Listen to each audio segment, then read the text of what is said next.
Hi, kamusta po sa lahat po ng mga ka-Ison? Ako po dyan. Ito po yung project natin, NMAX version 2. Yung pinuntahan ko po ito doon sa site.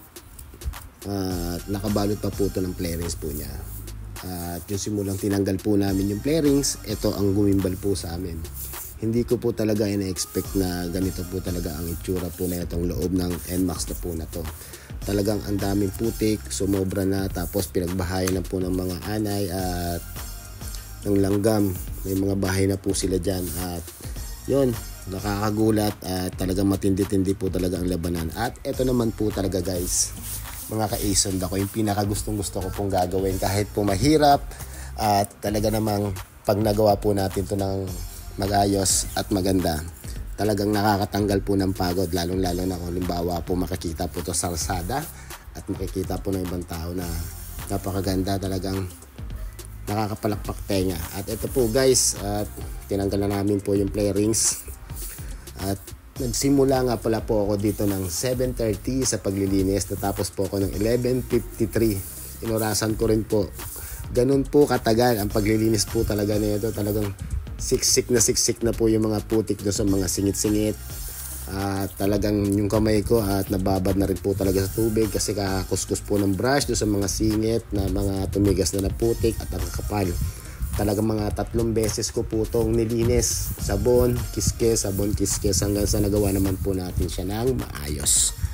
At ito, nagawa na po natin po siya ng maayos. Nilinis po natin ng mabuti, pati po yung mga singit-singit para sa ganon kung halimbawa na po mag-uumpisa na po tayo ng trabaho ay hindi na po sila magiging abala sa ating paggagawa at dire-diretso na po ang ating pagtatrabaho. Kaya mga ka-Ison ako, umpisahan na natin.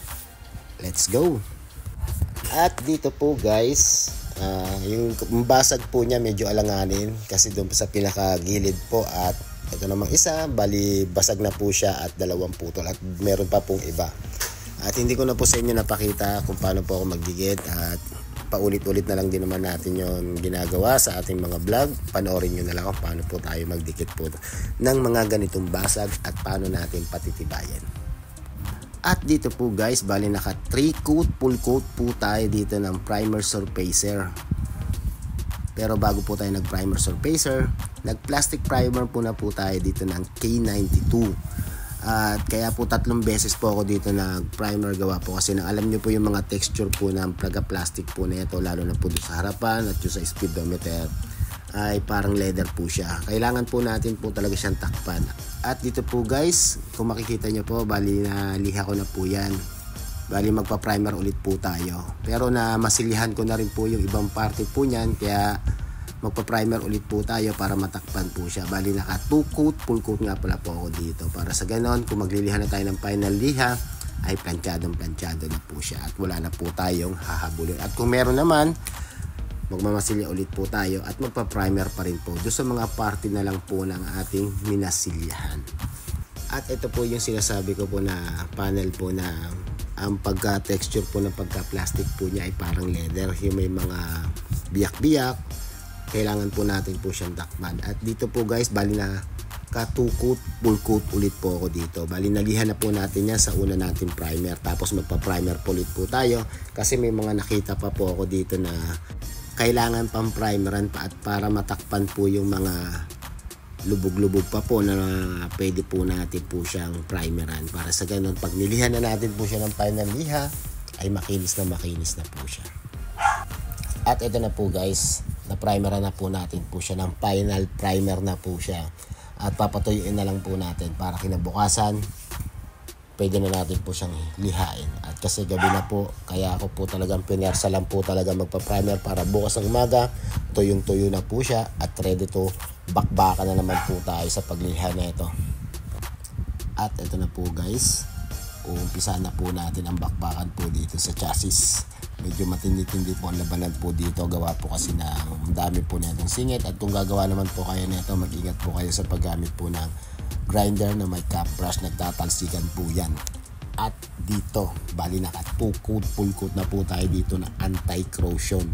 Talagang sinigurado ko na po talaga po dito para kahit kalawang matatakot na sa pagbalik po dito at siguradong hindi na po siya talaga magtatangkang bumalik. At sinundan pa po natin po ito ng primer surfacer. Bali naka 2 coat, full coat pa po ako dito mga guys. At pinatuyo po natin po yan ng 30 minutes. At sinundan ko na po agad po to ng jet black na metallic.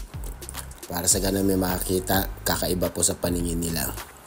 Bali naka 3 coat, full coat po ako dito mga guys ng jet black. Gawa po kasi nang napasobra yung timpla ko at nakakapanghinayang naman itapon. Kaya ginawa ko na lang, ibinuhos ko na lang po dito, ibinuga ko ng ibinuga.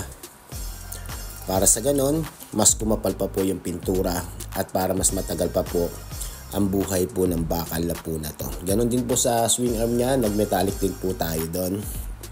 At sinabay ko lang din po sa pagbubuga po dito sa chassis.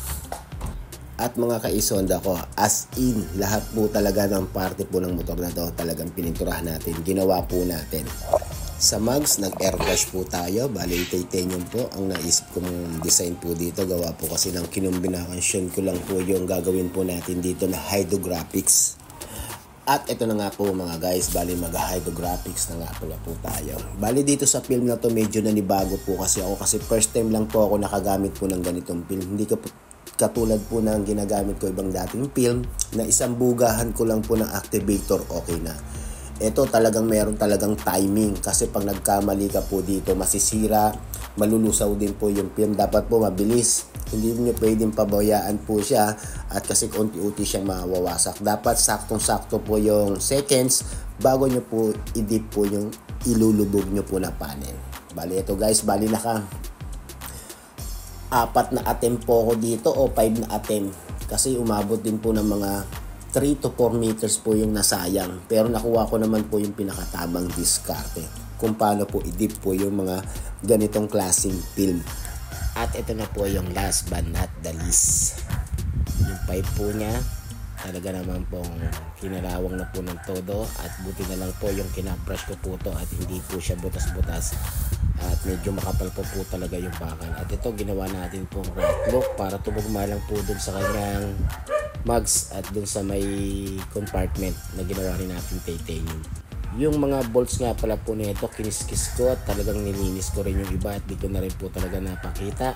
Pero as in lahat po talaga ginawa po natin po dito sa motor na po na to.